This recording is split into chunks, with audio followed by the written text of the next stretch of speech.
It's almost time to say goodbye to the Jennings as The Americans wraps up. But we've got a whole season of intrigue and espionage to go before that day. I'm Terry Hart, and today in Entertainment City, stars Kerry Russell and Matthew Rhys give Devo Brown the scoop on sticking the landing on their show just as it becomes more timely than ever.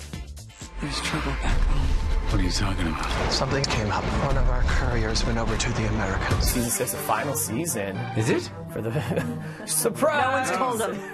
In the last season of the critically acclaimed spy drama, the Jennings find themselves drifting apart as Philip, played by Matthew Rhys, abandons the spy game, while Kerry Russell's Elizabeth continues to work for Mother Russia. The beginning of the end comes for the Americans after years of often making the shortlist for Best Show on Television, even if it has flown a bit under the radar. This show has been called one of the best shows of the decade. We said that. You said that. Glad you got the note. Yeah. And, well, when you hear that, how do you feel about that? It's fun. Super fun. Proud to get it right and to pull it off, and then to have that accolade as the frosting as they say in this country. And more than accolades, The Americans now has the added value of telling a very timely story, despite being set in the 80s.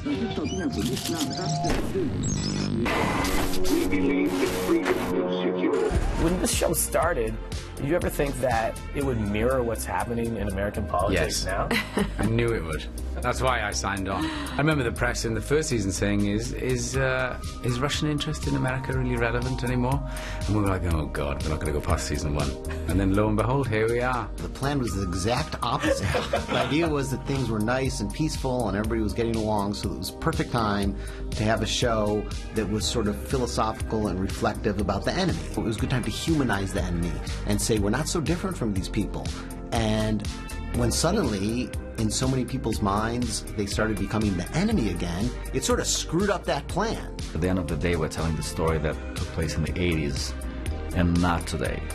However, everything that happened then set all those milestones for what's happening today. So there's definitely a very high level of responsibility making sure that we're telling the story the way it happened rather than trying to hypothesize or put a spin on things. The final season of The Americans premieres next Wednesday on FX. We'll have a few more hints from the cast then about what's in store.